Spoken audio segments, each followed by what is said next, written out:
Hey, welcome in. I imagine this one is going to be lit up tonight. Clemson no-shows it against Louisville. My name's Jason Priester, Clemson Insider. We do it right here every Monday, 7 p.m. New sponsor for the show.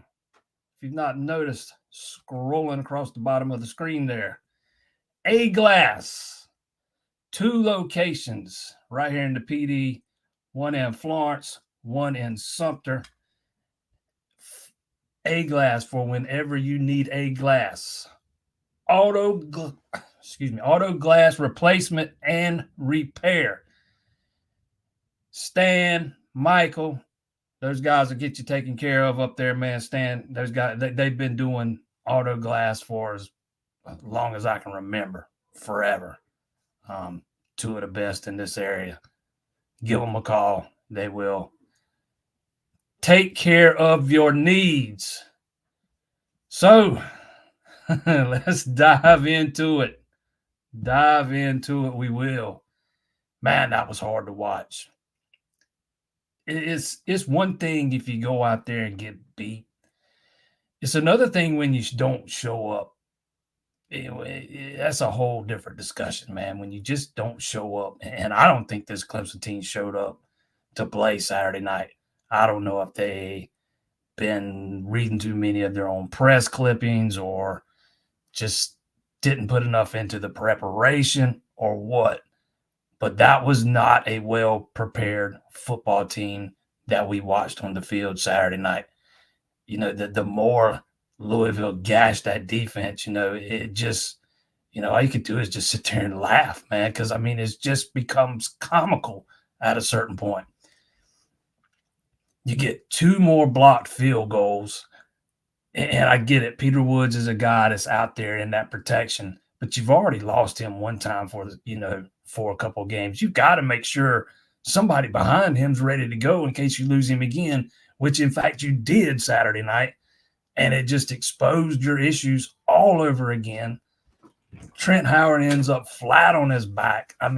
It's embarrassing. It was downright embarrassing watching those guys try to block for field goals. What's that, 5 field goals they've had blocked this season now? Heck, that's got to be close to a record.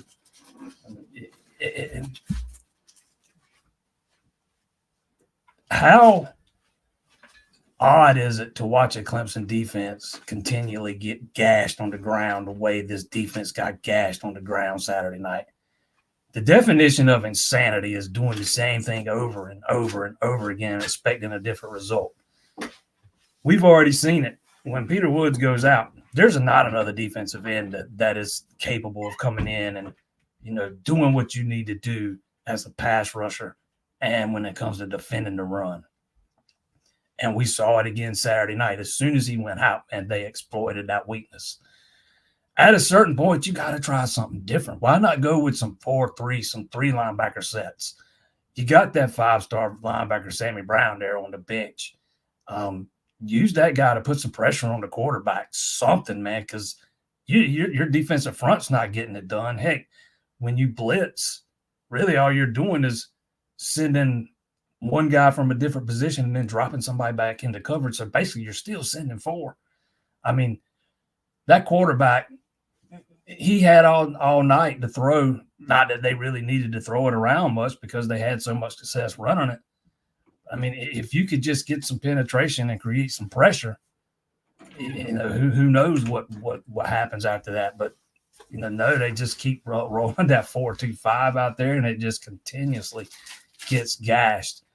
The fact that, and this is going to sound like I'm knocking this kid because I'm not, but the fact that, I'm not even going to call him by name, but the fact that you got a former walk-on out there in that game playing defensive end, it is just, and I don't like to use this word very often, but it's unacceptable. Unacceptable at this level. It should never come to that. Even if you don't want to go to the portal to bring in a defensive end over the offseason, fine. You better make sure somebody behind your starters ready to go in case he goes down. And Clemson doesn't have anybody. Nobody. So we've seen them try Denoff. We've seen them try Hoffler. We've seen them try Armand Mason now. I mean, just nobody. Nobody can get the edge set, man, and all they got to do is run that little stretch play to that side, and bam, it's off to the races. And I kind of felt bad for Phil Moffitt. I felt bad for Cade, man, because those two guys, I thought they played their rear ends off, and they just did not get a lot of help. Those wide receivers, those outside wide receivers in that first half, they had plenty of one-on-one opportunities, and were not able to win those matchups. And then when Louisville started running some too high safety looks, Clemson acts like they've never seen it before. The list just goes on and on. You get down, you score a touchdown to pull it in 12, you decide not to go for 2. Why would you not want to make it an 11-point deficit? Whether it's 12 or 13, there's no difference. Didn't understand Dabo's explanation on that one. And to me, the biggest thing is the lack of urgency. There was just no urgency there late in that third quarter when they were trying to come back. They just kept dinking and dunking it down the field. Fine. If you got to dink it and dunk it down the field to get in the end zone, so be it. But the fact that between plays, you're letting so much time run off the clock. It looked to me like Klubnik was getting a little frustrated. I thought Dabo was getting a little frustrated, and I thought he did a pretty good job masking that frustration in the postgame. But you just can't have that at this level. You've got to be able to play faster when you need points. You've got to be able to play faster. It was just a disaster. It was a disaster of epic proportions on all 3 levels. Heck, the dude, their punter didn't even punt well the other night, and he's been pretty good most of the season. I mean, they couldn't even, he got some bounces to go his way, but he did not punt the ball well at all. It was just a total meltdown of epic proportions. And this is the 3rd time in the last 3 seasons that they've lost coming out of a bye. They had won 15 in a row at home coming out of a bye week, but last year they lost at Miami, the year before that at Notre Dame. I don't know that has anything to do with it. I don't know that the preparation and practice times any different outside of getting a couple of days off on the weekend. I think the practice schedules kind of stays mostly the same for the most part. You might have an extra day or 2 off in that first week.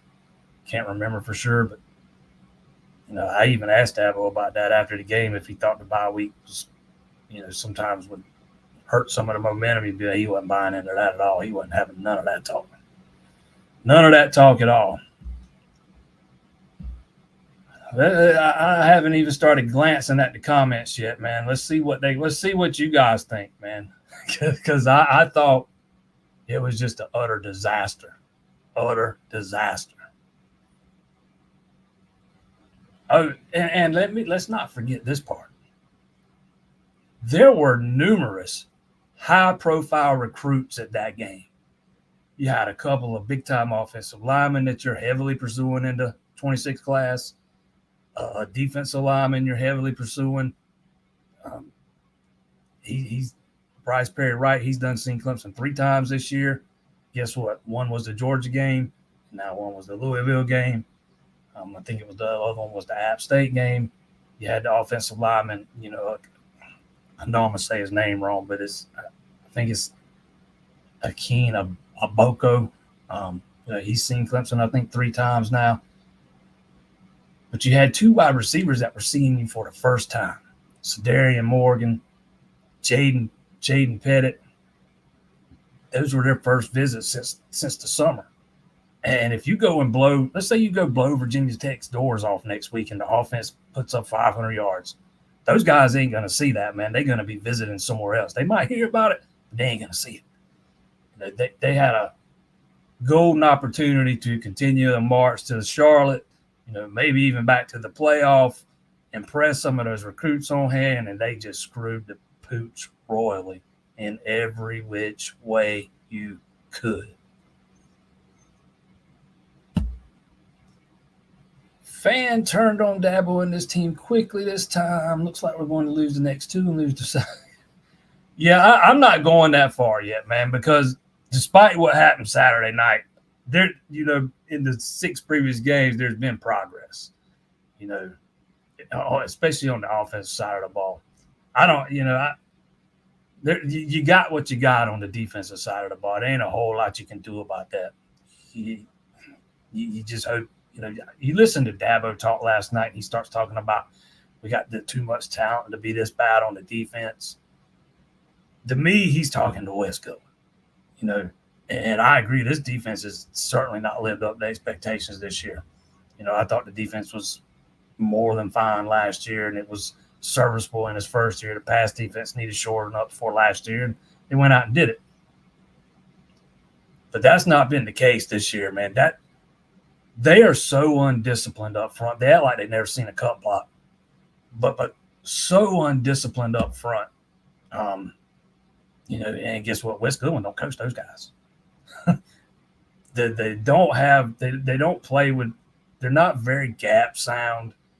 I don't understand how you can just keep rolling that, playing that 4-2-5, especially once Shelton Lewis goes down. I mean, if not before that, then why not go more 4-3 at that point? Otherwise, you got to start relying on Kylon Griffin, who's been up and down this year, and probably a little more down than up. It's just there's been a lot of head scratching things, man, and I'm not one to jump on the coaching very often because I'm not in that building, I'm not on those practice fields, I don't see it. But there were some serious coaching issues in that game Saturday night, and not just in one area. I mean, it was across the board. The question becomes, was it a one-game aberration? Can they get it turned around and go up there and beat Virginia Tech? I don't know that yet, man. I'm going to have to wait and see what happens. I certainly think they're capable of doing it. I don't think they're nearly as bad as they looked Saturday night. But we'll see what happens.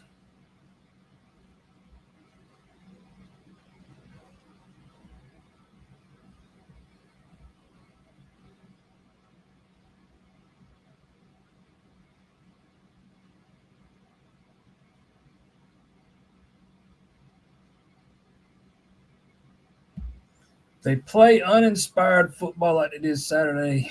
I imagine you meant to say they won't win many more. No, I tend to agree. When you don't show up, man, you're not going to win very often. This team's not good enough. This team's not littered with elite talent.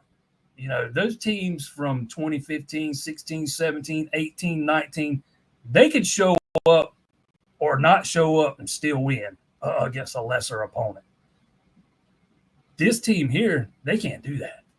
They're just not at that point. If you don't bring your A game, and we've seen it across college football all season long, if you bring your C game or your B- game, you're liable to get beat the portal has created so much more parity now. There's not many teams that have really separated themselves. No one team has separated itself and say, hey, I'm just that much better than everybody else. There's a cluster of teams there at the top. I don't think anybody's showing that they're head and shoulders above anybody else up there in that group. But there's a lot of parity now, and if you don't bring it, you'll go home with your tail between your legs.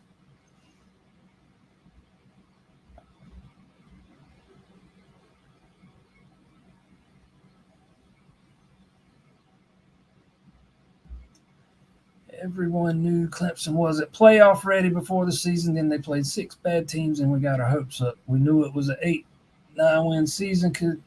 I didn't know it was an 8-9 win season. I predicted 10-2, and I thought they had a chance to make the playoff. I did say I didn't know that they'd do much once they got there. If they got there, if they play like they did the other night, they might not win another game outside of Citadel. You're fixing to find out what this team's made of. I've never seen Cade Klubnik the way he was after that game the other night.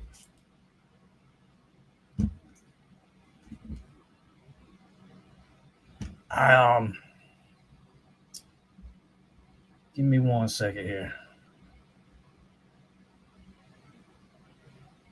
I got the website wrong here in this banner, man. I got to fix it right quick.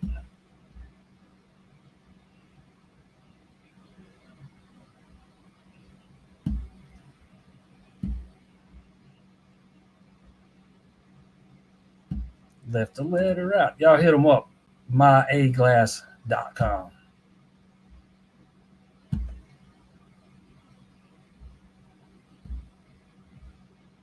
But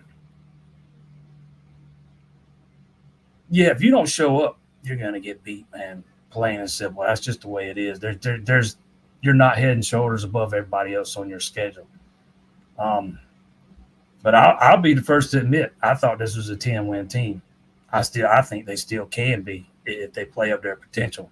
But like I was saying, it's going to be interesting to see how this group responds. I've never seen Cade Klubnik the way he was after that game the other night. His presser was like 3 minutes long, and he wasn't really looking nobody in the eye. You could tell he was extremely upset. Like I said earlier, I didn't think him and Moffitt got a lot of help. And it was pretty obvious he was pretty torqued off to the umpteenth degree.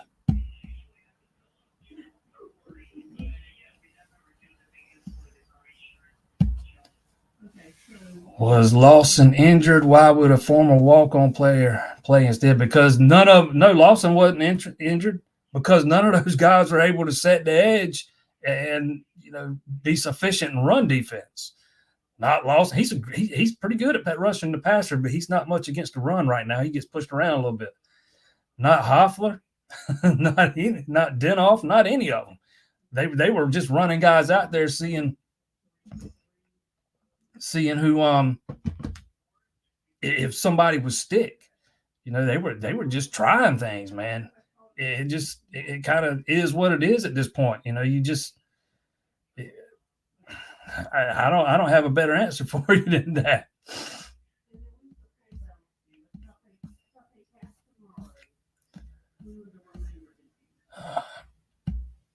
No pass rush and the play calling is bad. I didn't have a problem with the play calling, really. I had a problem with the lack of urgency. I'm not one to nitpick on play calling. I didn't like the screen on the 3rd and 18. I hated that. I mean, I can always find a play or two I hate, but in general, I didn't think the play calling was bad. And I'm not one to knock on play calling because you don't know what the play call was. I don't know what the play call was.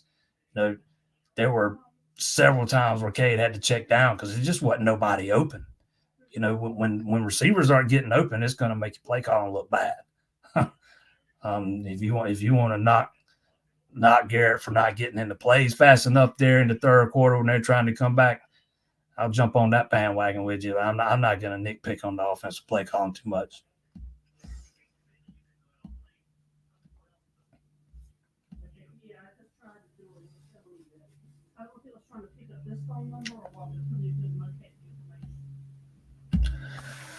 What shocked me the most, the lack of Clemson offense, Louisville defense, or the line of scrimmage?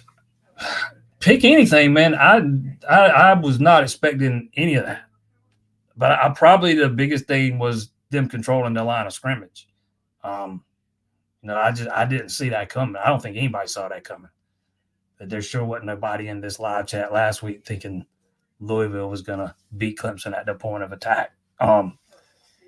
I thought there was a possibility that Clemson's defense could falter and become a track meet and then high scoring affair. But I did not see Louisville winning the battle at the line of scrimmage the way they did. That was Clemson's worst game by its offensive line since Matt Luke's been here. They were better against Georgia than they were the other night. And that's a defense that's given up a lot of rushing yards, particularly to quarterbacks. And Cade made some plays with his legs, extended some plays, but there was no room to run in that first half from Maffa, man. There was just no running lanes open.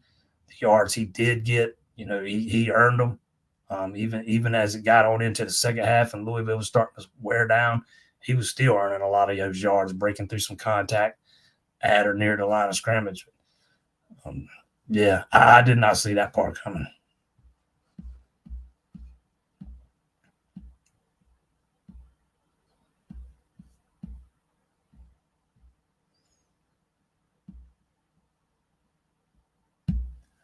I hate to be the Oh, you don't hate to be the negative guy, man. You're always the negative guy. Come on. But I don't see us beating South Carolina. We may look very similar that last game in November. If they can't stop the run, they'll be in trouble. But South Carolina is more of a one-dimensional offense than Louisville. You would think those coaches up there between now and then could scheme something up. You would think, anyways, that could slow down a one-dimensional offense of that nature. But I've said it all along. South Carolina might have the second best defense Clemson sees all season. That defense is legit.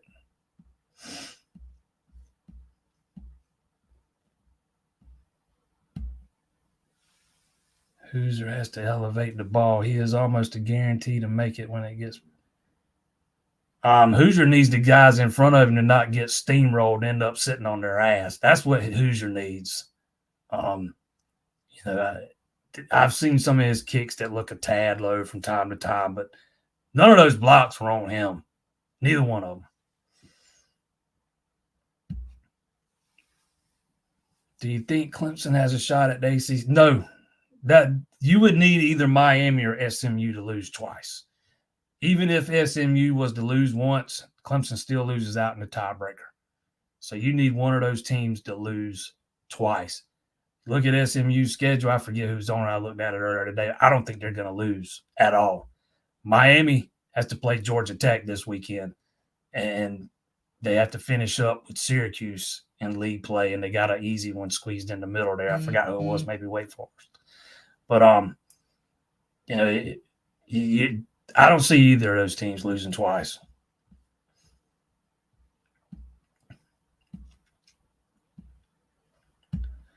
Our lack of D-line depth showed big time. I think Clemson's got plenty of depth at defensive tackle, but they've got none at end. And once Woods went out, that was it. It was ball game over, man. They couldn't do anything. It almost looked like when he left, the air went out of those guys, and you could almost see it from a body length standpoint. Matter of fact, one of the guys in the media asked Dabo if he thought that after the game. So obviously he saw the same thing I did, but there is zero depth at the end. And if you don't have Woods and Parker on the field, teams are just running at will against those guys.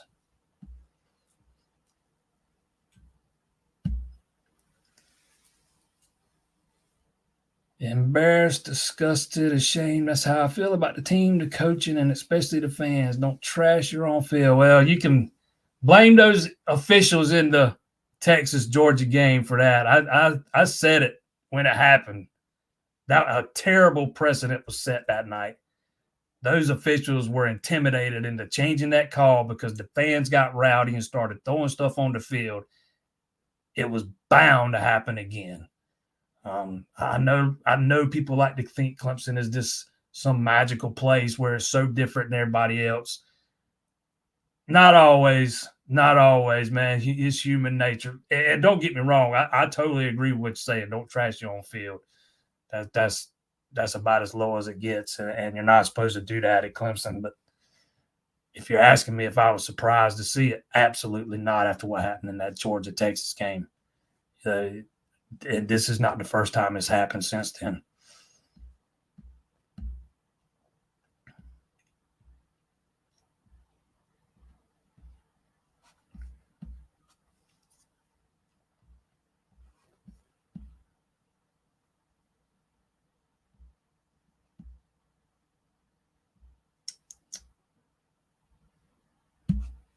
Wes needs to be going. I'll tell you what I'd like to see, because Wes isn't getting fired in the middle of the season.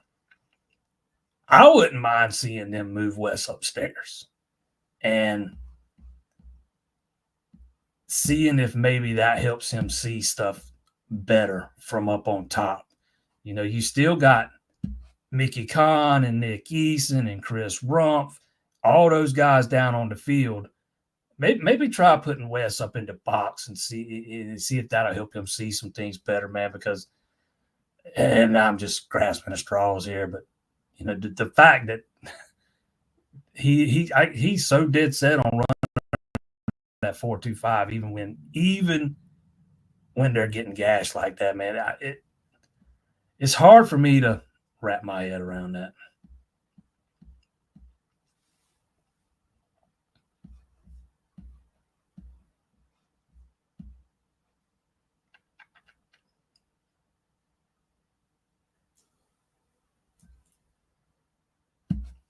Why wasn't Hampton in the game? I don't think they fully trust him yet. I think they trust Lucas and Terrell far more so than Hampton. And I thought both those quarters were fine. I didn't think they played terribly. Looked like Lucas might have aggravated that shoulder on one of those tackles.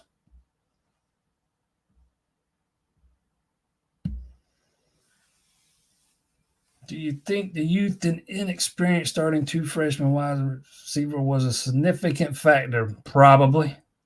I think they probably learned some valuable lessons the other night, because they were not winning those one-on-one matchups at all. The West Coast was getting pushed around a little bit at times. They were jamming them at the line of scrimmage a lot. It absolutely played a factor. I mean, but I don't want to sit here and say that was one of the biggest problems, because I think the biggest problem was just not showing up, just not showing up.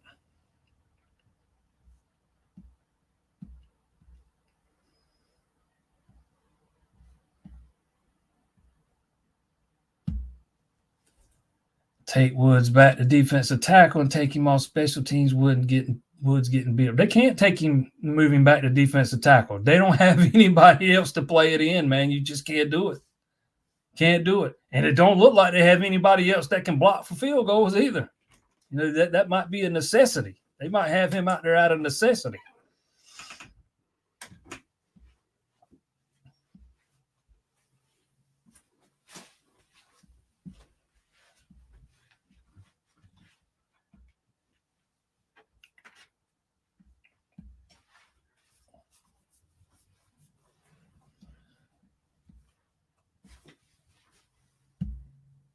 Yeah, they put Lawson in and lived with it the other night.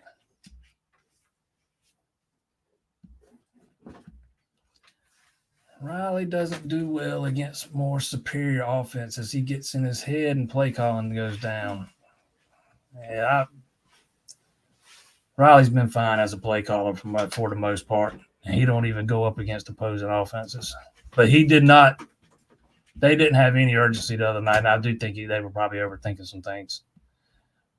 They were more worried about personnel and pushing the ball down the field.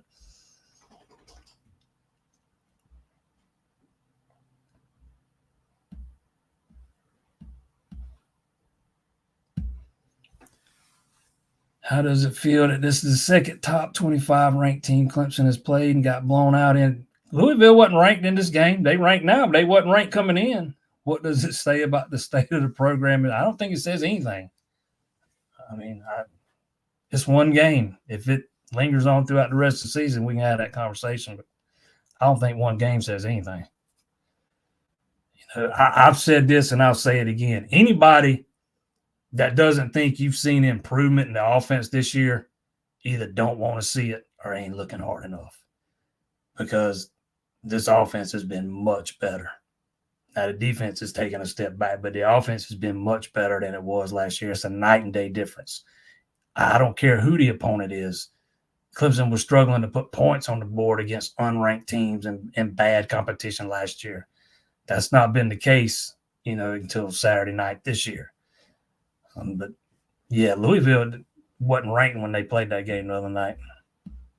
They got into the top 25, beating Clemson. Play calling has been inconsistent since I ain't heard you critiquing play calling. Now all of a sudden after this one game, it's been inconsistent since week 1. I have not heard anybody. I don't think I've seen anybody complain about play calling since the Georgia game. And now all of a sudden it's been an issue all year. Yeah, I can't get down with that.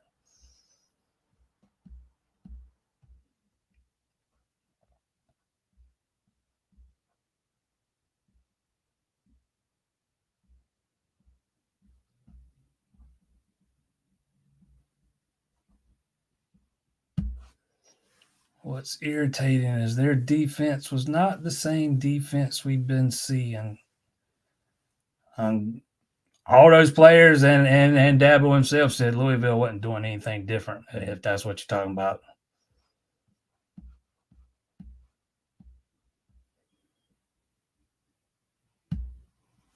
Don't let guys leave. You can't do nothing about that in the middle of the season. You talking about moving Woods back to defensive tackle right now. There's nothing you can do about guys leaving in the middle of the season. And you can't stop them if they want to go anyways. You're talking about don't let guys leave. If you knew how many guys they prevented from leaving last year, you'd probably be vastly surprised, because it was quite a few. But you ain't going to be able to keep everybody, not in this day and age. Nobody does. Here's another overreaction. I wonder about Rump's judgment if he did not want to port a defensive end. You think that guy don't have confidence in himself to be able to coach these guys up? Maybe it ain't the coach. Maybe it's just the lack of talent. And he thought he was going to be able to draw him in. But if you're questioning that guy's judgment, I would just tell you to go look at his track record. It speaks for itself.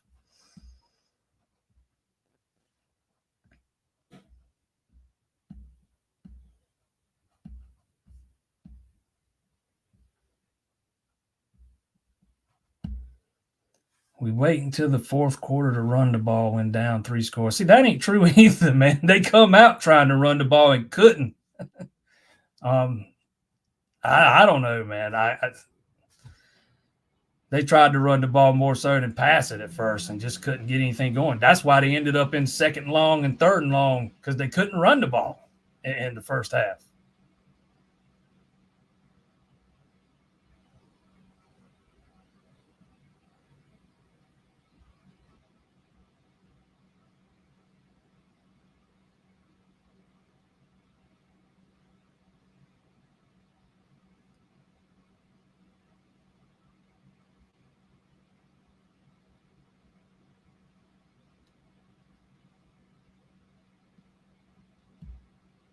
Is Clemson recruited? Okay, man. Clemson's got a fringe, or he was a fringe 5-star running back committed right now. Right now. Are we recruiting a running back to place Moffitt? They've got one committed already.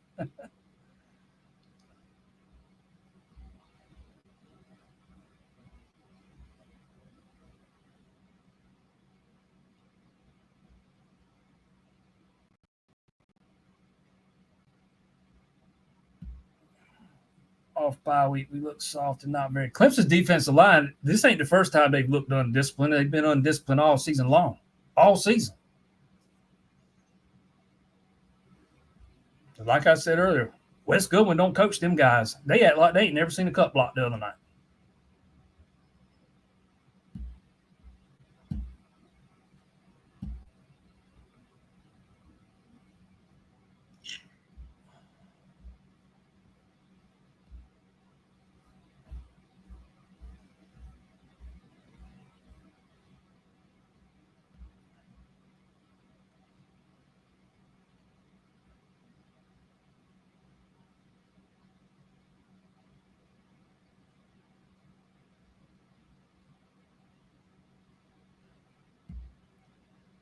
It's this call for concern with wide receiver coach, and wide receiver did not get up. I think it was probably more to do with youth than anything. You got 2 true freshmen start.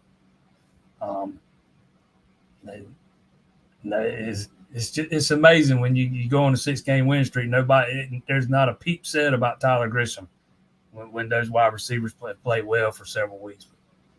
You know, they probably learned some valuable lessons the other night, like I said earlier, man. But no, you know, I've talked about Tyler Grisham ad nauseum on here. I don't have anything new to add to what I've said in the past. I thought coming into the season that the wide receivers needed to be much better than they have been, even though I thought they were probably a little bit better last year than they got credit for. But they still needed to be a good bit better than they were then. And I think they have been for the most part. I just think, you know, inexperience played a big part in those guys getting covered up the other night.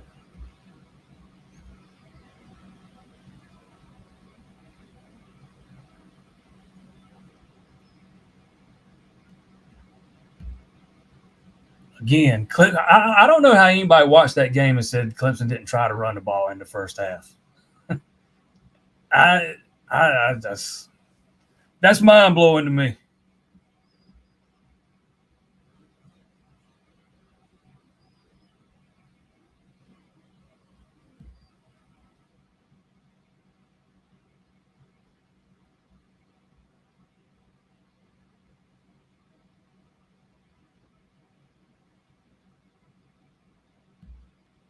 You said you thought Miami was. I never said Miami was a bad team, man. Don't put words in my mouth. I said I had questions about Miami's defense. And yes, I still do. What Clemson did has nothing to do with what I feel about Miami. I have said numerous times that Miami's offense is elite. Cam Ward might be the best quarterback in the country. I've never said Miami was a bad team. I don't think they're national title quality. I don't think they can win a national title with that defense. But that they, you know, with that offense, they got a puncher's chance.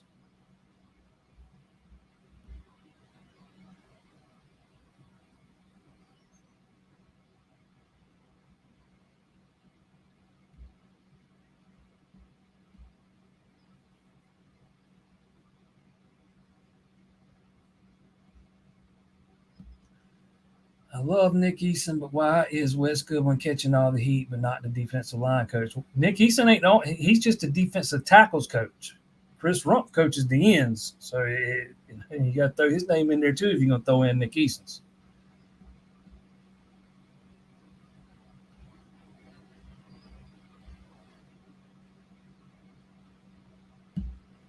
I hadn't even talked about the missed tackles.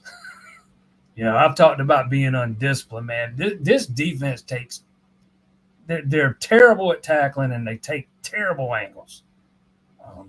They over pursue like it's going out of style, man. It's hard to watch sometimes, man, the way they over pursue. Like on that reverse the other night. You know, the only reason Hoffler didn't over pursue on that play is because he's just not fast enough. If he was fast enough, if he was faster, he'd over pursue too.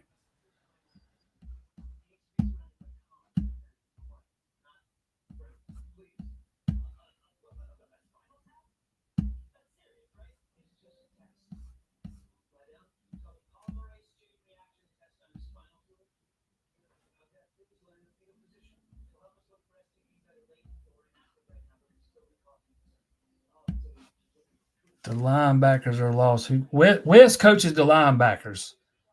Rumpf coaches the defensive ends. Nick Easton coaches the defensive tackles.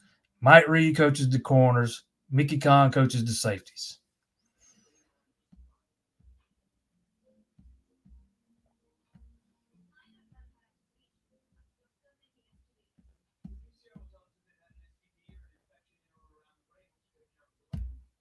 Carter has regressed for 2 years under Goodwin's coaching. I think Carter's playing out of position, personally. I'm not a big fan of him there at the wheel. I always liked him better. At the all-ball spot, but they're not. They don't have anybody else. They got what they got at this point.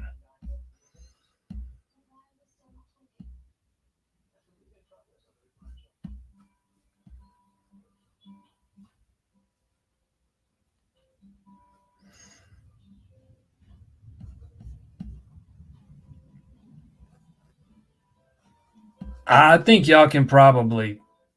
I've already seen several comments in here about Venables coming back. Y'all can probably scratch that off the wish list.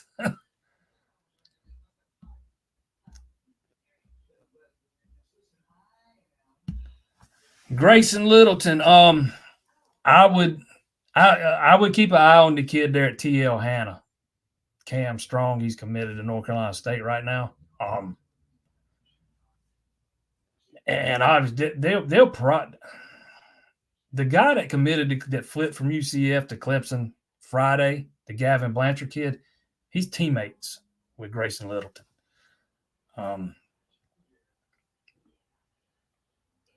I doubt very seriously he's going to come back and be part of the class. He's looking at visiting Michigan and Texas, and those are two schools that write big checks. But I would keep an eye on the Cam Strong kid. He goes to TL Hanna up there in the upstate.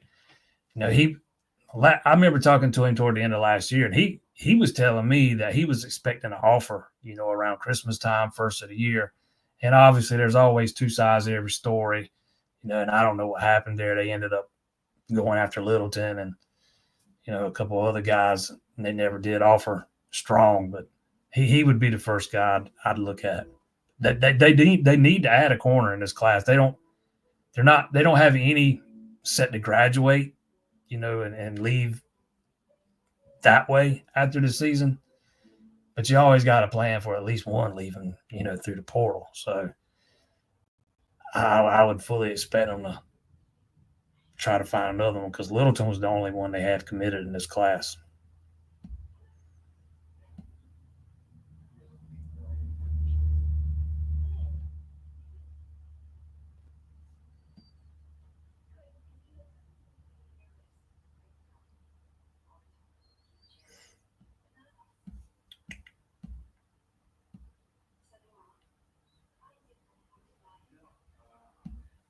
Maybe use Jordan Young as a corner. I don't know. I think he's more suited to play safety. There's been some talk about moving, Marquez Henderson to defensive back, although I think they'll probably let him try to play offense in the beginning. But they'll probably try to make a run at the local kid there.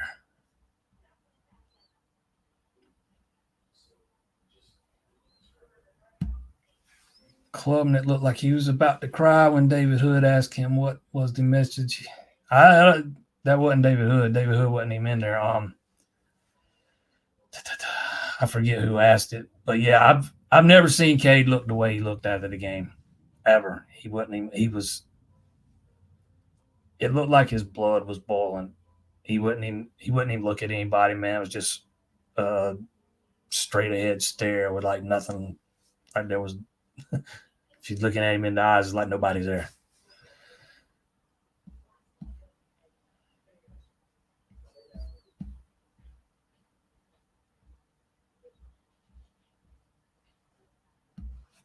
Explain the CK after game comment. You're going to have to be more specific. What comment?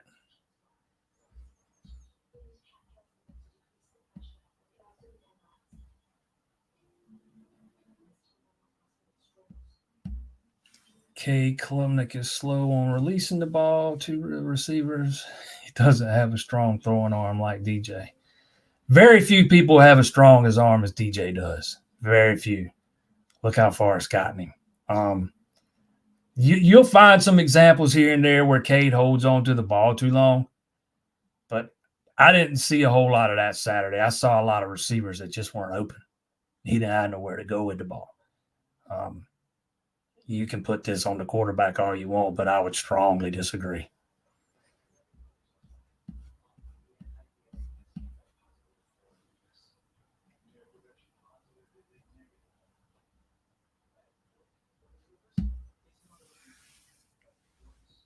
We have to be ready for Vitek or we will get our butt handed to us. I believe we can go undefeated. I guess you're going to say the rest of the way.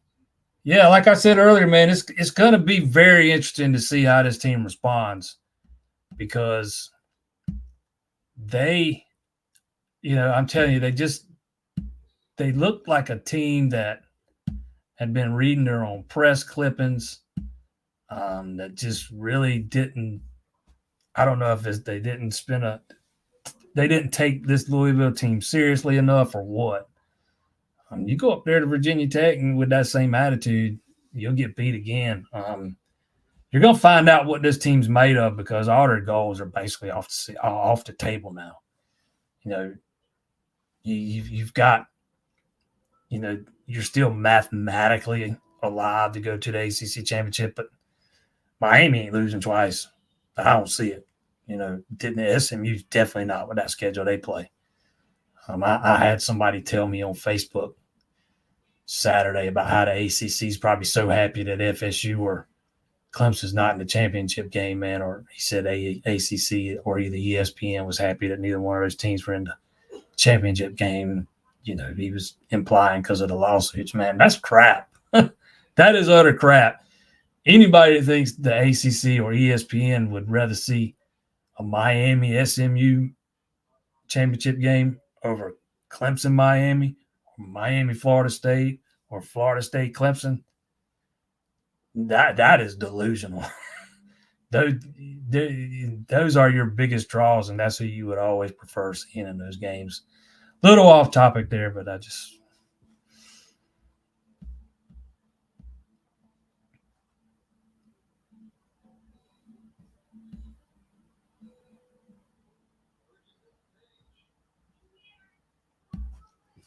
If we can't set the edge, how can West stay in a 4-2 scheme? Yeah, I talked about that earlier, man. I don't understand it. I get it when Woods is in the game. I understand it. They're much better at setting the edge when he's in there. But when he goes out, it all goes off the rails. Denoff's not good at it. Hoffler's not good at it. Mason ain't good at it. Lawson ain't good at it. I mean, it just all comes off the rails once Peter's not in there, man. And it's like I said earlier, man, it got to the point where it was almost comical to watch because you knew when Louisville handed it that running back, he was picking up chunk yards, if not going all the way.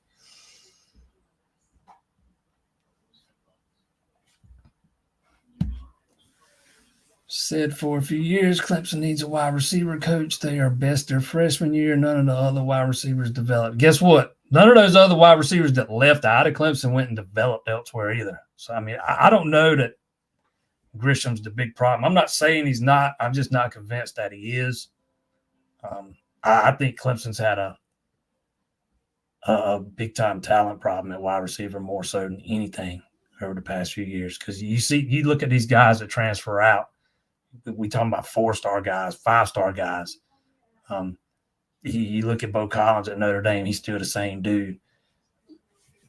Look at Frank Latson after he left, he never did anything. We talking about a former 5-star. Takari Collins hadn't done much anything there at North Carolina State. E.J. Williams, he ain't done nothing at Indiana. All misses. That's talent.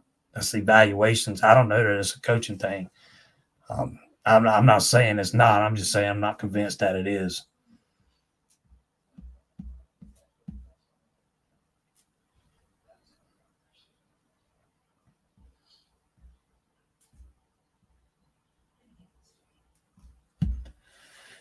Cade is the reason there weren't more sacks. He was giving it his all. Receivers dropping everything and not getting open. Yep, I agree with all this. He did well at extending some plays.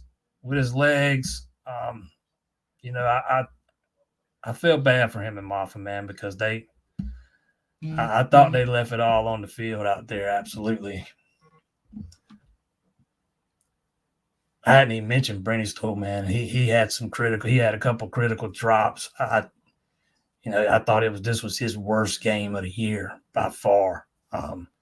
He had taken such a big jump from where he was last year, and it just he looked like a different guy.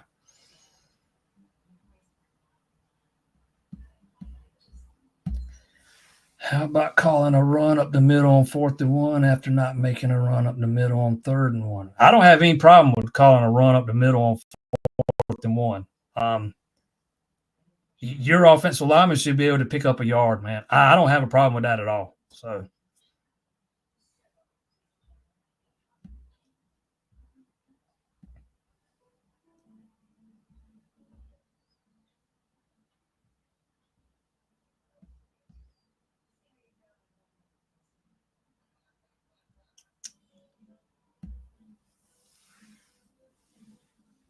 Pitt got steamrolled by SMU offense. Virginia Tech is the one defense besides South Carolina that could be a challenge. You know, Virginia Tech's quarterback's questionable for this game. He didn't play Saturday. I read two different things. One of them said it was a back injury. One of them said it was a lower body. If it's a back, those can be tricky. And if anybody watched that game, you saw they also lost their backup. They were down to their third guy at one point in that game. So that's something to monitor going in.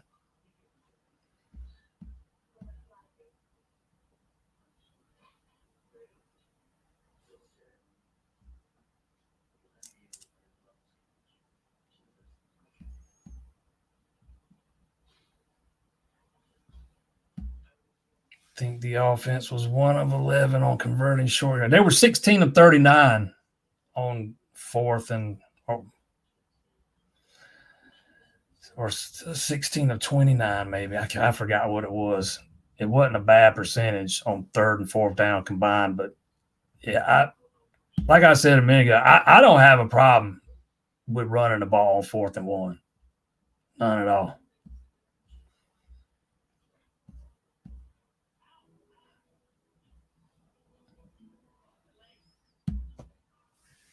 Usually Virginia Tech or usually Clemson after bye week comes out on all cylinders. Saw preparedness for the game seems to be the key point. Mentally, the team was off this week. Yeah, Clemson's not been coming out of a bye clicking on all cylinders a whole lot lately. They did do it earlier this year, after the App State game before, I think it was NC State. They came out and steamrolled them. But you go back to last year, coming out of a bye, the defense got gashed on the ground by Miami. The year before last, when they went up to South Bend and got punked by Notre Dame, that was coming out of a bye. And that was the last time I thought this team looked as unprepared as it did Saturday night. So there's something about I don't know what it is. It might just be a coincidence.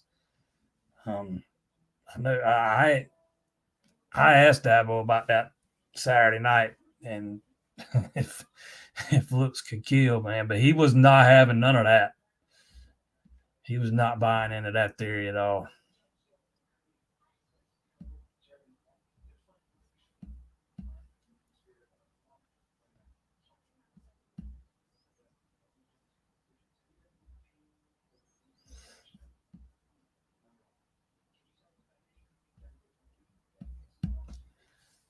Dabo now has the rules to allow it. He needs to hire a dedicated full-time special team and linebackers coaches. No more of this. Clemson's got 4 coaches dedicated to special teams. 2 of them are, they're not on-field assistants, but they are just special teams. I went and looked at this yesterday because I was curious about how many of them were how many they had dedicated to special teams. Obviously Mike Reed's the special team coordinator, and I forget the other guys' names, but they got 3 other guys, and 2 of them are only responsible for special teams.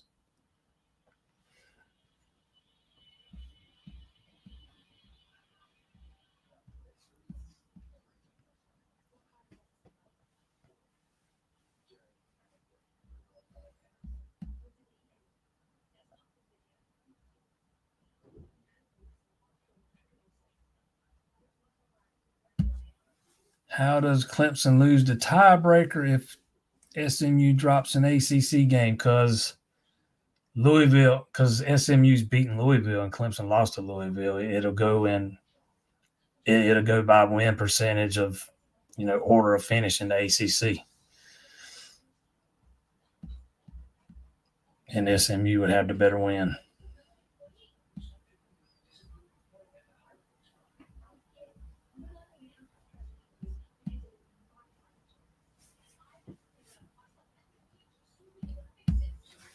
Parker will transfer. He can't get his stats being double. Wait a minute. Now, just a minute ago, you said you got to make it. You can't let him leave. One or the other. Just teasing, man.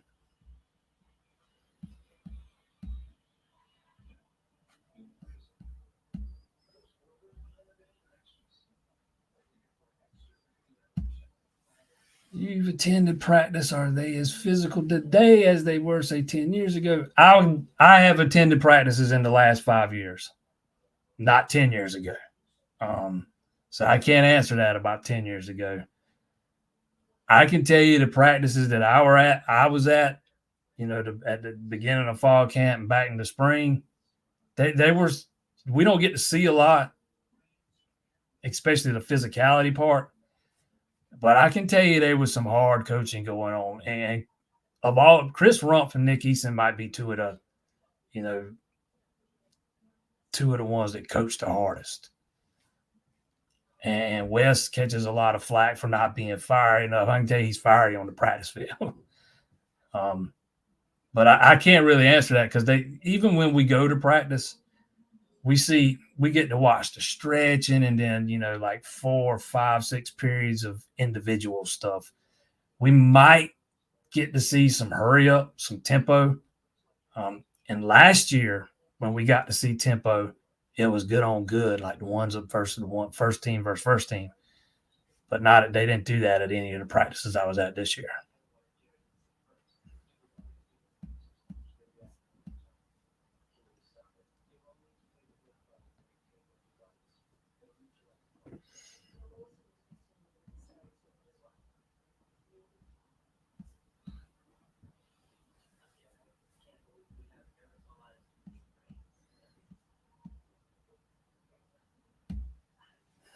It's clear Marion Hobby and Dan Brooks are gone. Those guys been gone for years, man. Years and years.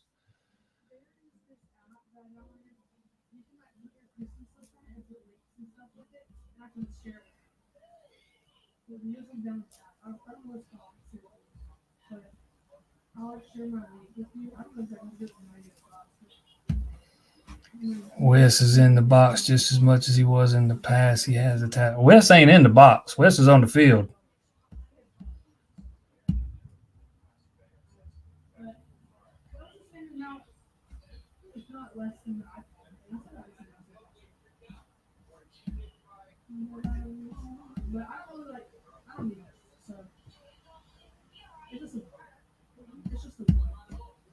Predict the top 20 ranking for tomorrow night, but don't see us in a New Year's Six bowl. Now, are there even any New Year's Six bowls left?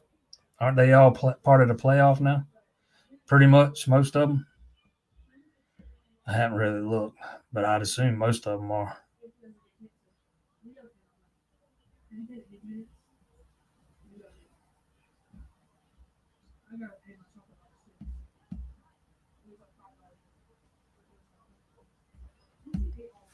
It's like the whole Clemson fan base can see the erosion of talent, but doesn't seem to recognize it.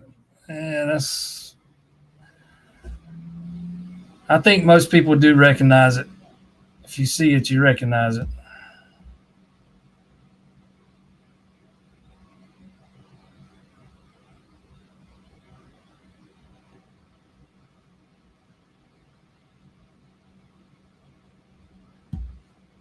What am I getting defensive about? I didn't say it was better at all Saturday night. I just said it's improved from last year.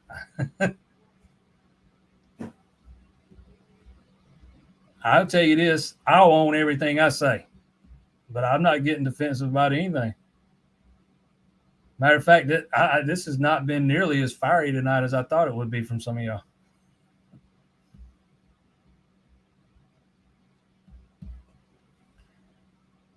I'm only going to answer one from you, dude, and that's it.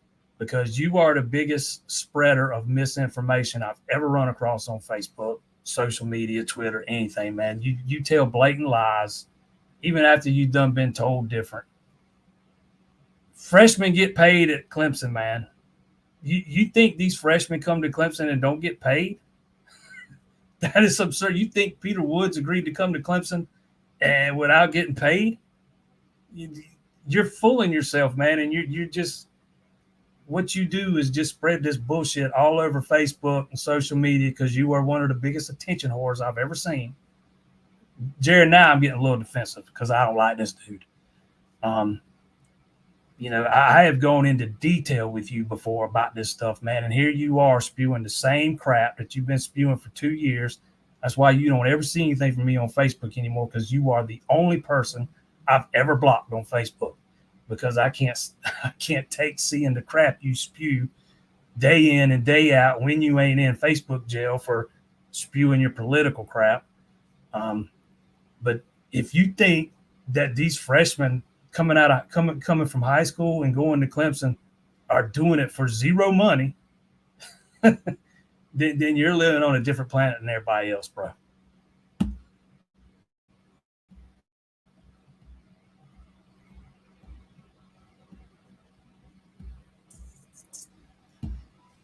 Defensive end is playing worse this year than last with I assume you mean a new coach. Again, I think they're fine when Woods and Parker's in there. It's once when Woods goes out hurt, they don't have anybody else. I don't think that's a coaching thing. I think that's a lack of talent problem. I think Clemson is sorely paying for not going and getting the end out of the portal last year. Sorely paying for it, man. And I've said that plenty of times on here I thought that was a mistake.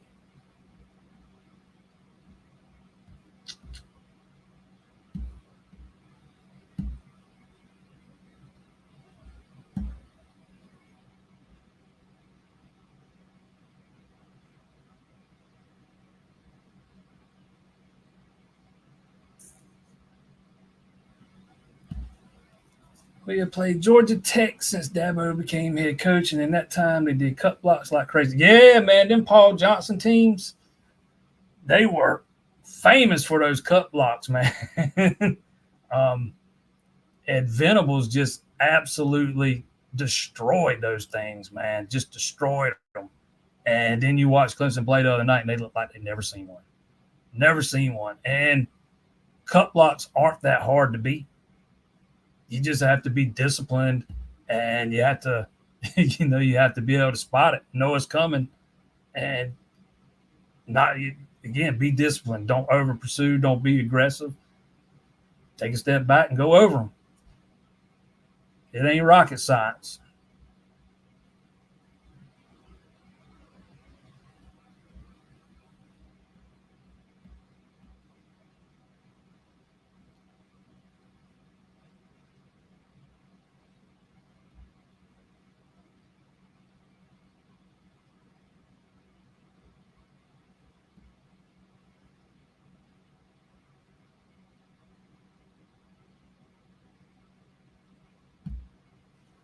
This is the one spot I think I must just be going crazy. Maffa came out of the first quarter averaging 6 yards a carry with almost 60 yards, and we abandoned it mostly through the second, third. Yeah, it wasn't working either. I don't know that Maffa had 60 yards in the first quarter. I have to go back and look at it. If he did, most of them came on one run. They were having problems running the ball in that first half.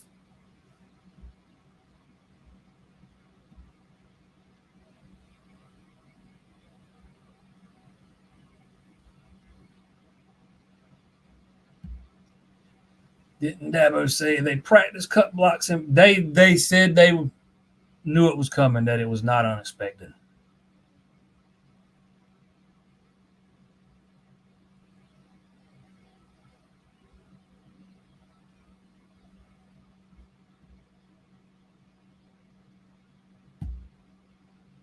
That kind of block is called a cut block.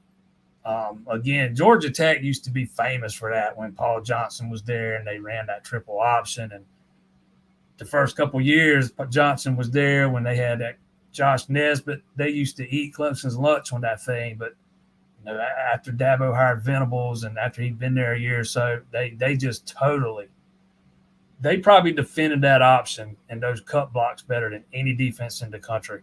It was one of my favorite games of the year because I just so thoroughly enjoyed watching Venables' defense just blow that thing up, man. And a lot of it was because they had mastered the, how to handle the cut blocks.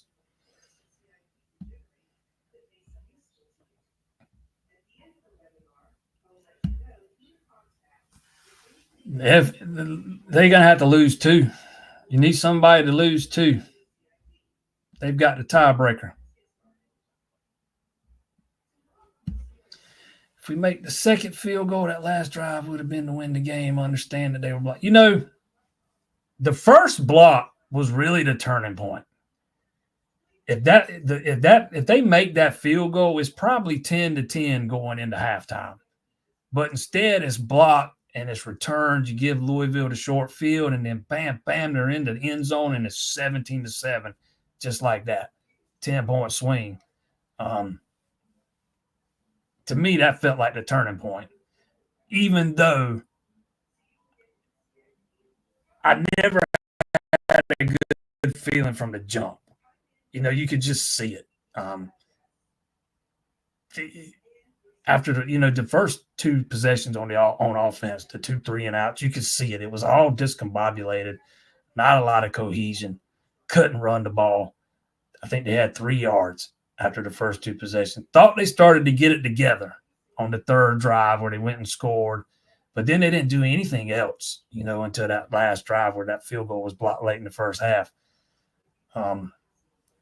You don't get that thing blocked and hit it. Who knows?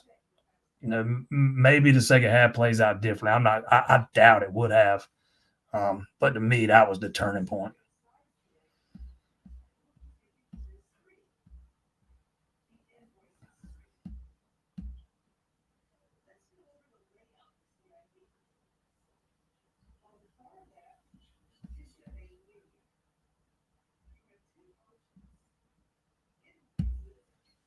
Antonio Williams is on the field, and he's no freshman. I don't think I called Antonio a freshman. I was talking about the 2 outside receivers.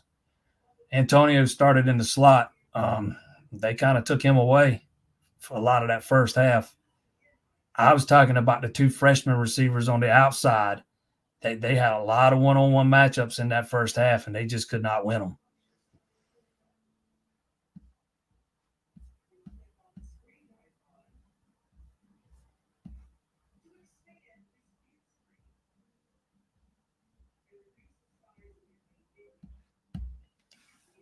Why are we playing freshman receivers? What happened to the last 3 recruiting classes? Most of them are gone.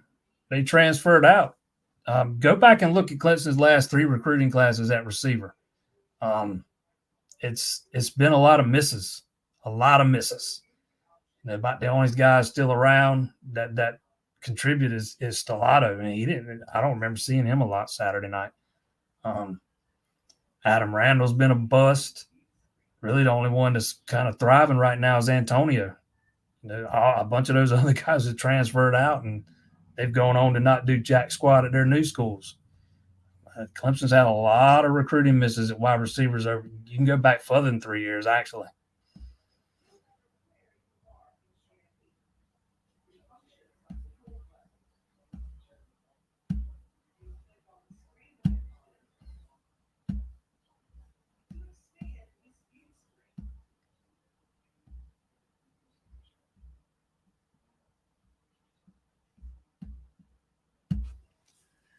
We are barely blitzing guys. Yeah, I'm not a big fan of the blitz strategy myself. Like I said earlier, even when he blitzes, it seems like he's still only sending 4 because he's going to just bring it from somewhere else, and the defensive lineman is going to drop back into coverage or something, man.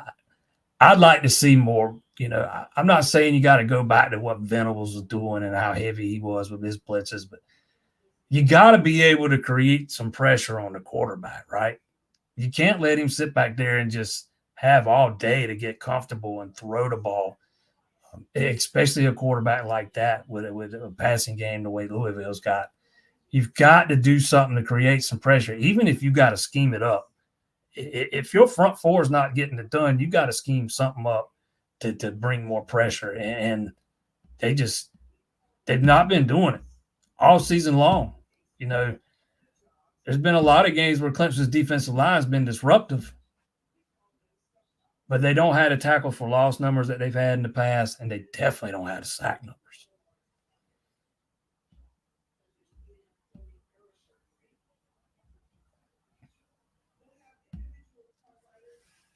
Watching basketball, I never thought 40 years being a Clemson fan I'd be excited about basketball. I will tell you what Brad Brownell told me Friday night after the exhibition. Just so everybody be prepared. He said the team's still a work in progress. They got a lot of new faces, some young guys, some transfers. They're going to have to figure out a way to replace, P.J. Hall down low in the paint. Christian Reeves had a really good second half in the exhibition the other night, but he only played 10 minutes. And Brownell said if he could get 10 minutes a game out of him this year, he'd be ecstatic. But just cautious optimism here early in the season. There might be some bumps in the road while they try to get, all the right pieces in the right places and the rotations and stuff figured out. Work in progress. That is the exact term he used. That was Friday night after the exhibition last week. All right, man, we're running way over here.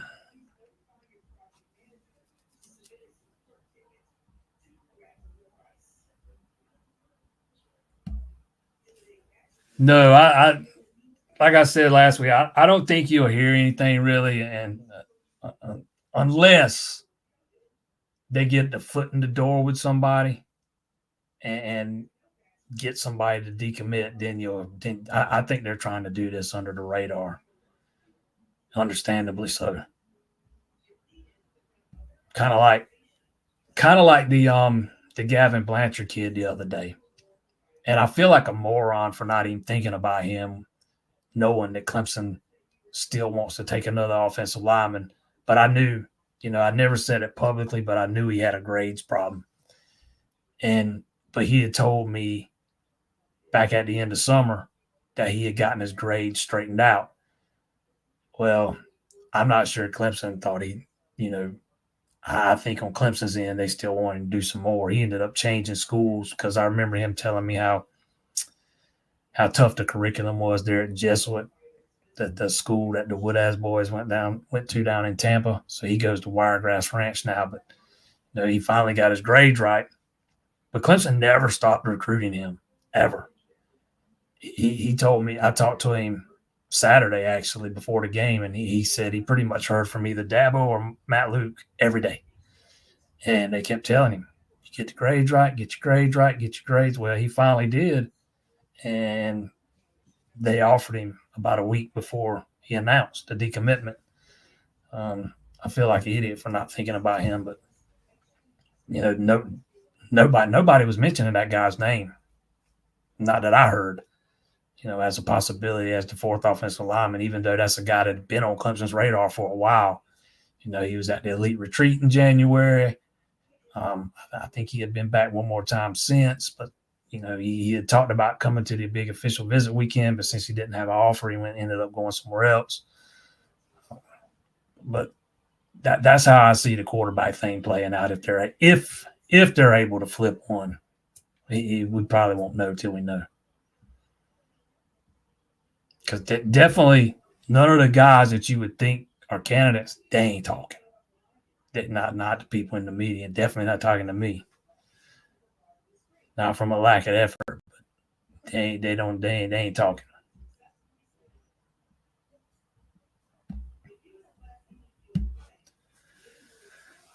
Do you think in the new environment of college football, Clemson can build championship level teams? I don't know, man. I don't know. I think the revenue sharing can help them. But you gotta be willing to Dabo's always like to use that NIL money on retention and more so to keep guys in place more so than spend it on an unproven guy. Again, let me be very clear. I'm not saying Clemson doesn't pay freshman NIL deals. They do. Don't believe Robert Timms. But I'm not sure that same strategy, I don't know how much longer. I don't know that it'll work with the revenue sharing. I don't know how much longer you can survive that way. Because if you keep missing on guys because you're paying your older guys more than all your younger guys, and since the younger guys think they can't make as much money at Clemson as they can somewhere else, they go somewhere else, right? That's why you've seen Clemson have so many decommitments, because they've gotten better offers.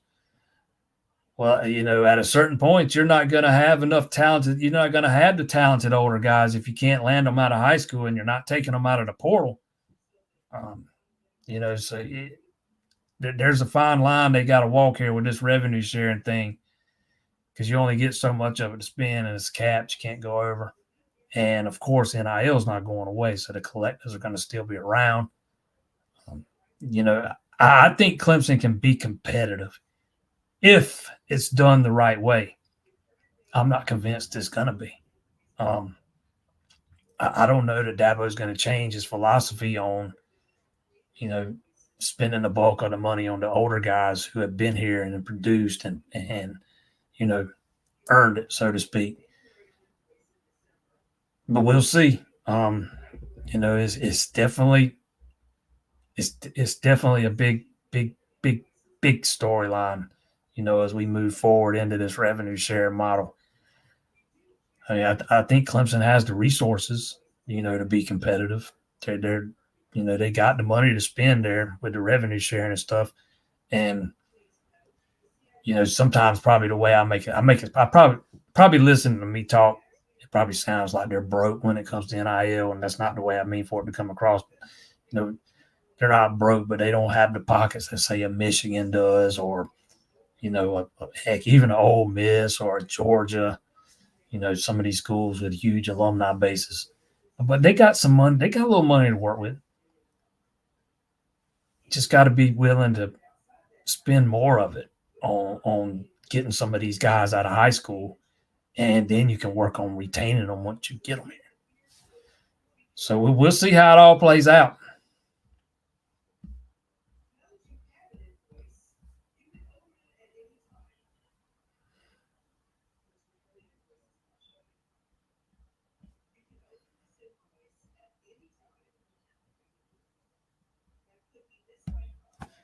Was this just a team that had a bad game, or are we truly just that unprepared? I wish I had that answer for you. I think we won't know the question. I don't think we're going to know the answer to that question until, after we see what they do this weekend. I talked about it earlier. It's going to be big to see how they respond to this, because this is, you like their response to the loss against Georgia. But, nobody was picking on them to beat Georgia. Very few people were picking on to beat Georgia or upset Georgia. Heck, most of the people in the media were predicting them to get beat in convincing fashion, and that's what happened. This is a little bit different. This is a game they were supposed to win. They were, 10-point favorites. And they just looked flat out unprepared and flat from the jump. I didn't think they looked unprepared and flat from the jump against Georgia. So it will be. I'm anxious to see how they respond to this. I said it earlier. You're going to find out a lot, about what this team's made of come this weekend, because all your goals are pretty much gone. Sure, you're mathematically alive in the ACC Championship race, but how realistic is it that Miami or SMU lose 2 out of their last 3 ACC games? Probably not very. So all those goals are off the table.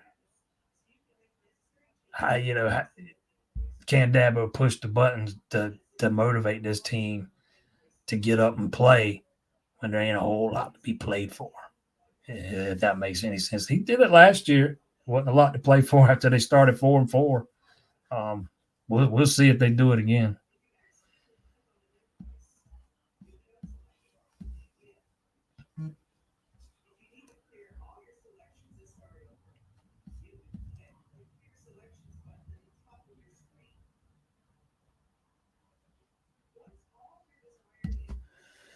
Gonna ask a question I probably know the answer to, but at defensive end, we need a playmaker or two. Is Dabo going to attempt the portal seriously this cycle? And is the talent at defensive end that bad? I don't think the talent's that bad. I just I'm very high on Darian Mayo. He's redshirting this year. He's just not ready. I've been high on Hoffler. I still think he can develop into a pretty solid defensive end. Not the speediest of defensive ends, but I think he could be solid. But outside of that, there's just not a lot there. And you lose Bryce Davis in this class. You only have the Watford kid coming in. I think it's an area they seriously need to look at in the portal. Now, whether they do or not, they might not agree with that assessment. We'll see. You say, is Dabo going to attempt the portal seriously this cycle? I think they attempted the portal seriously last cycle. I think they really wanted to add an interior lineman. I think they were serious about that. I know a lot of fans don't think that. And I just don't. I'm not a big fan of the way they go about doing it. They try. It's almost like they treated the recruiting those guys, those offensive linemen in the portal last year, the same way you do with recruiting a high school guy.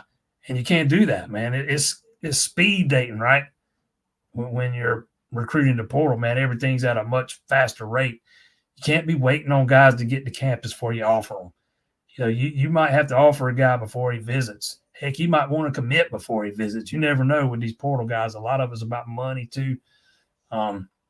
So I do think they were serious about adding an offensive lineman.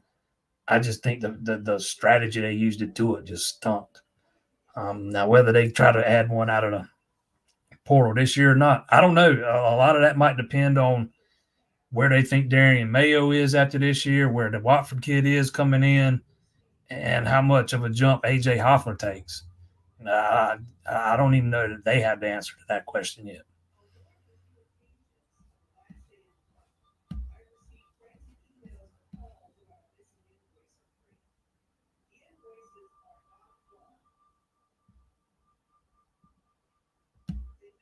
I can't answer who's going to come back and who's not going to come back next year. I don't know about Capehart. I would lean towards thinking Trey Williams probably does. We'll see about Capehart. He stuck it out this long. I don't expect Capehart to play this week. He's not on the depth chart that came out today. If he has to miss a few games, who knows? He might decide to come back and try to help his draft stock some. But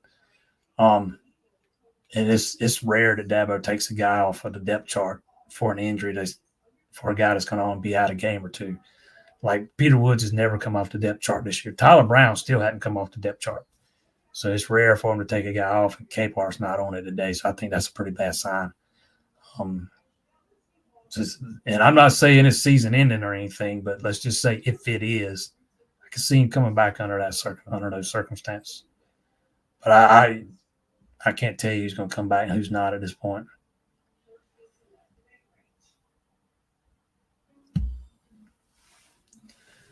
Not saying there is bias. Do you feel a hint from the ACC being influenced on reviews with Clemson trying to leave? No.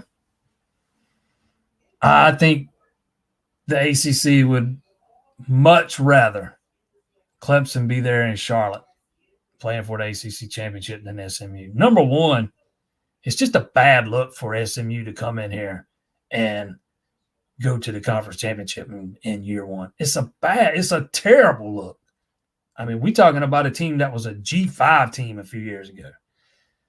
And number two, Clemson and Florida State are your biggest draws, and you want eyeballs on that game. So, I don't think they're doing stuff like that that would hurt their chances of getting in.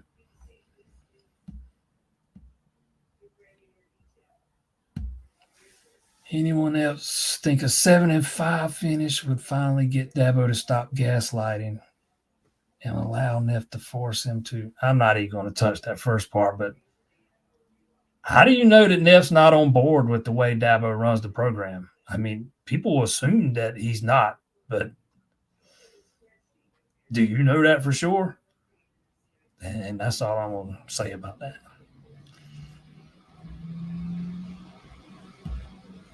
Do I see any way you making that large if you win out? No. You're only.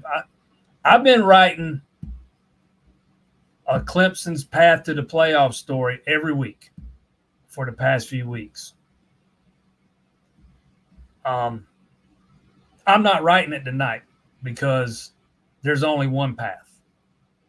You've got to win the ACC, which means you need chaos. I mean, you need chaos in front of you with SMU and Miami. Is it impossible for Clemson to get an at-large if they win out? No, but it is. The chances lie somewhere between slim and none and probably closer to none. You need a bunch of chaos. You need a bunch of help in front of you, and I just don't think you're going to get it. I don't think you're going to get nearly that much. The first rankings are always so important because it's so hard to jump teams, unless they lose in front of you.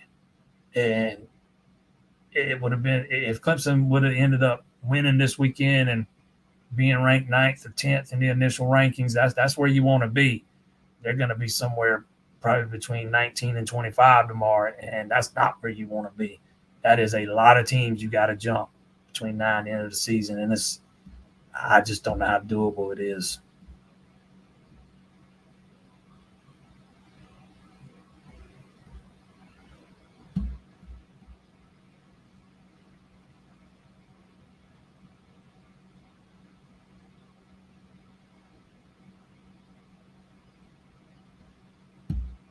Dabo retires after his contract is up. You think he lasts that long? That's a long time, bro.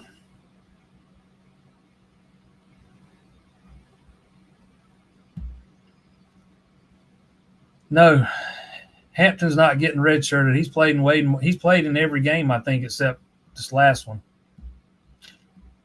So he's way past the 4-game mark. Yep, this was the first time he didn't play. I'm gonna disagree with you on Lucas. I didn't think he was bad yesterday. I mean, don't get me wrong. There's been points in the season where he's been bad, but I didn't think he was bad Saturday.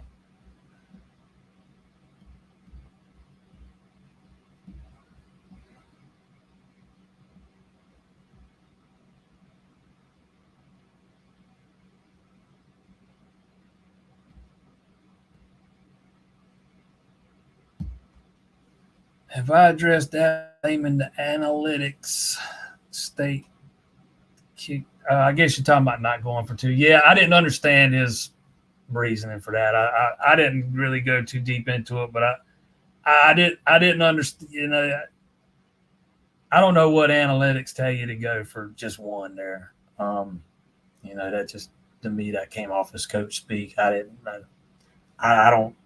It made no sense to me at all. There's no difference being down, whether you're down 12 or whether you're down 13. If you can get it to 11 there, I don't get it. That is one of the things I said earlier. I don't understand. But his when asked about that, his answer, I didn't understand that either, because I don't know what analytics tell you to go for just 1 there.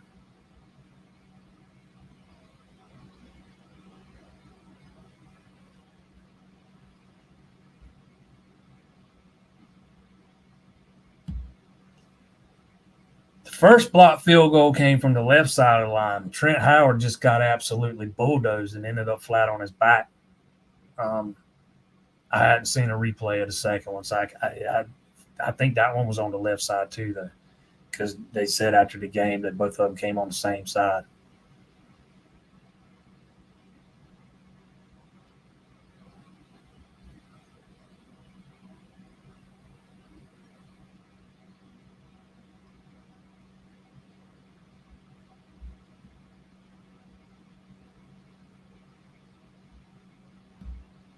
I've already answered this one before you. If Riley leaves after this year, I think they've been grooming Kyle Richardson for that spot for a while now, and I would be perfectly fine with that. I think he's a hell of a football coach and a very bright offensive mind. he's an air raid guy, probably more so than Garrett is. I would not be shocked that that's what happened. Maybe unless I mean, one thing that could throw a wrench into that maybe is Jeff Scott deciding he wanted to come back. So I'm not sure I'm not expecting that to happen. Just saying, in the different universe, maybe I'm just throwing it out there. But yeah, I think Kyle Richards can definitely, absolutely be a possibility. And just because he's already on the staff doesn't make him a bad hire.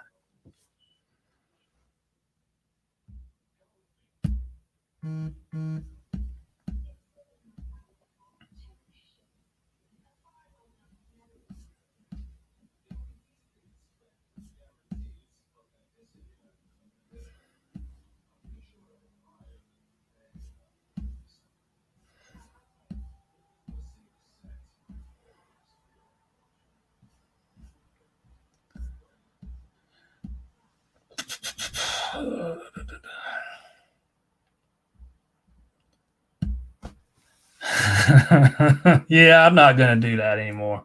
I shouldn't have done it then, but I do not like that guy, man. I do not like that guy at all. At all. I usually try to keep these things clean, man, but that guy ain't nothing but a troublemaker. And I have never seen somebody spread so much misinformation in my life. He likes to be the center of attention. He likes to just stir up trouble, and he's just one of them dudes, and he's one of the worst I've ever seen. He thinks he's a troll. He thinks he's some phenomenal internet troll, man, and he's really bad at it. If I have blocked you, then that tells you how bad he is at it. I'm pretty sure he's the only person I've ever blocked on Facebook.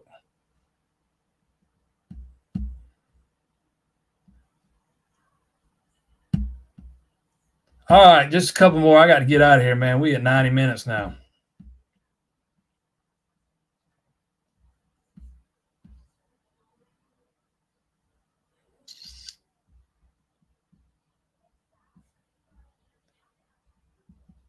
I do not know when Tyler Brown will return. They've actually talked about the possibility of redshirting him, which would mean he wouldn't come back until a bowl game. If you don't see him this week against Virginia Tech, I think that becomes a distinct possibility. And then if you don't see him against Pitt, then I think it's probably probable at that point. I don't know that you want to just waste a whole year of eligibility just for him to play against South Carolina.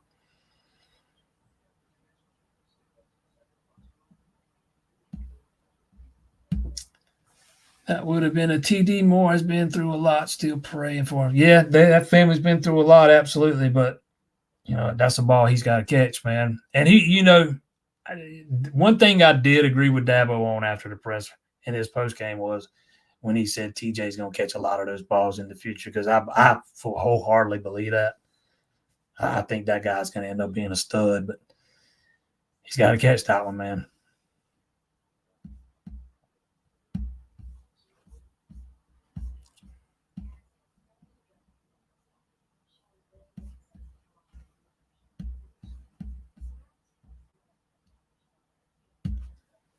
Patterson has been hurt most of the year.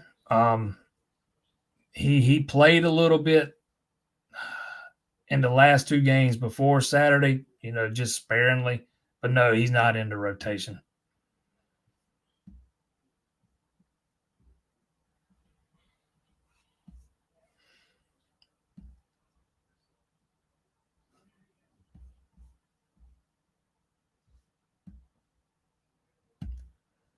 See all kind of people calling for Dabo's job. How to feel about it. I think that's ridiculous. First and foremost, man, it's one game. There's one game this year where you totally just crap the bed. That guy's absolutely earned to go out on his own terms, man. And I don't see Dabo. hanging around a long time in this new era.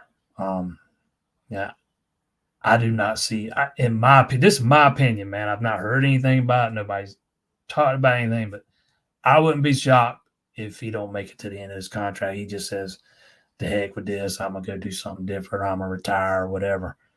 Because this. I mean, he kind of forewarned everybody a few years ago. I forgot what year it was in, maybe 2014 when he started. He flat out said that, when they professionalize the sport, I'll go do something different. And that's fixing to see that next year.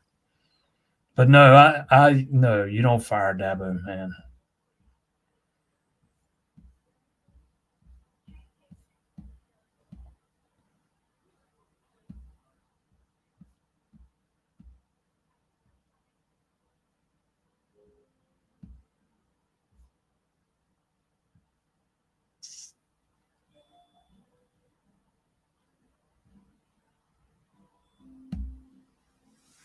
How long do they recruit players until they offer them? It's different for everybody. Just they like for you to come visit, take an unofficial visit at least once before they offer you, and they don't offer anybody until the summer before the start of their junior season. They start handing them out in June. Every recruiting cycle, like June of next year, you'll start seeing them offer 2027 kids. But there's no set time limit on or anything. It's different for different kids.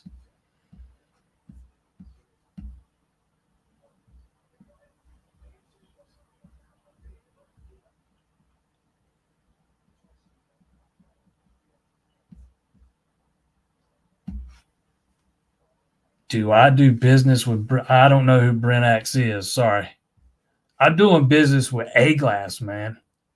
A Glass for when you need a glass. Auto glass replacement and repair.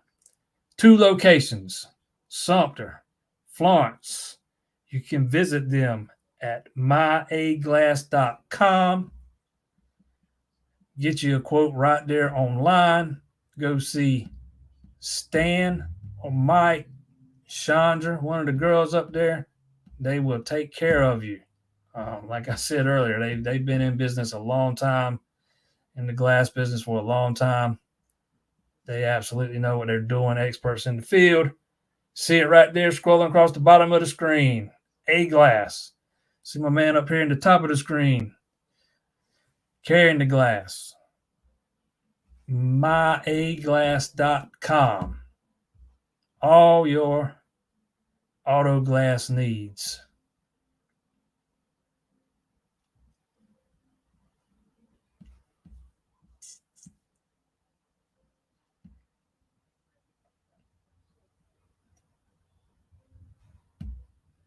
Clemson, Miami is the game. The ACC must have won. Oh, I guarantee you that, man. That I guarantee you nobody's pining over at ASMU in the ACC Championship game.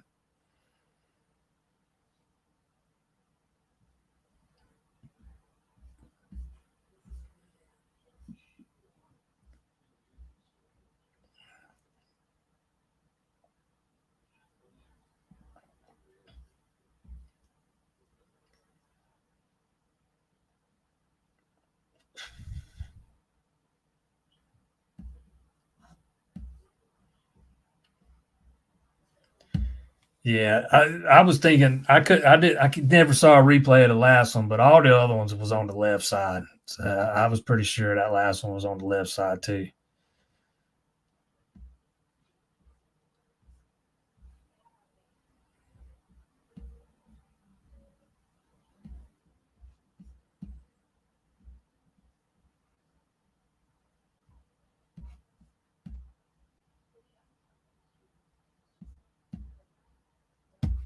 Is it true that some recruits are? Let's just say this: there are some schools paying kids just to come visit. Yes.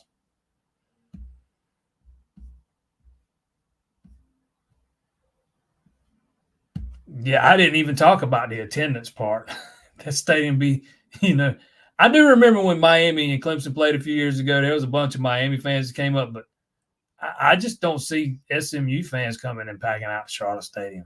I just don't see it.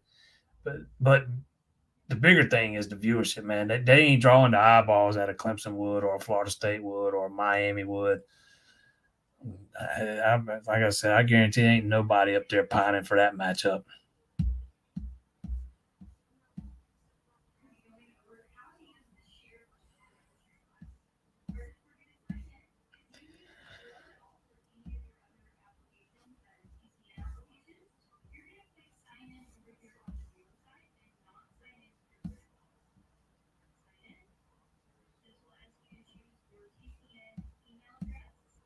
Yep, SMU raised a lot of money. They're not even taking any TV money. They got deep pockets over there, but that team's not as talented. On paper, they do not have the talent of a Clemson, Florida State, Miami. And again, to me, it's a terrible look that they come in here and make the ACC Championship game in their very first year. Just, not long removed from being a dang G5 team. That's to me, that's a bad from an optic standpoint, period. Don't forget, man, check out my boys over there at A-Glass. 2 locations, one in Sumter, one in Florence. They are the glass folks here in the PD. Tell them Jason's sent you. Don't forget, that's the important part. Tell them Jason sent you. JP, Jason, whatever you want to call me. A-Glass for when you need a glass. Auto glass replacement and repair. You can look them up online. myaglass.com. Appreciate everybody that tuned in. We run way over tonight, which I was planning to run way over. I was planning to run over some. Didn't think we'd run over this far. We're going an hour 45 now. Right back at it right here next Monday, 7 o'clock. Check us out on the site, ClemsonInsider.com. Don't forget, if you need your auto glass, A-Glass got you covered. See y'all next week.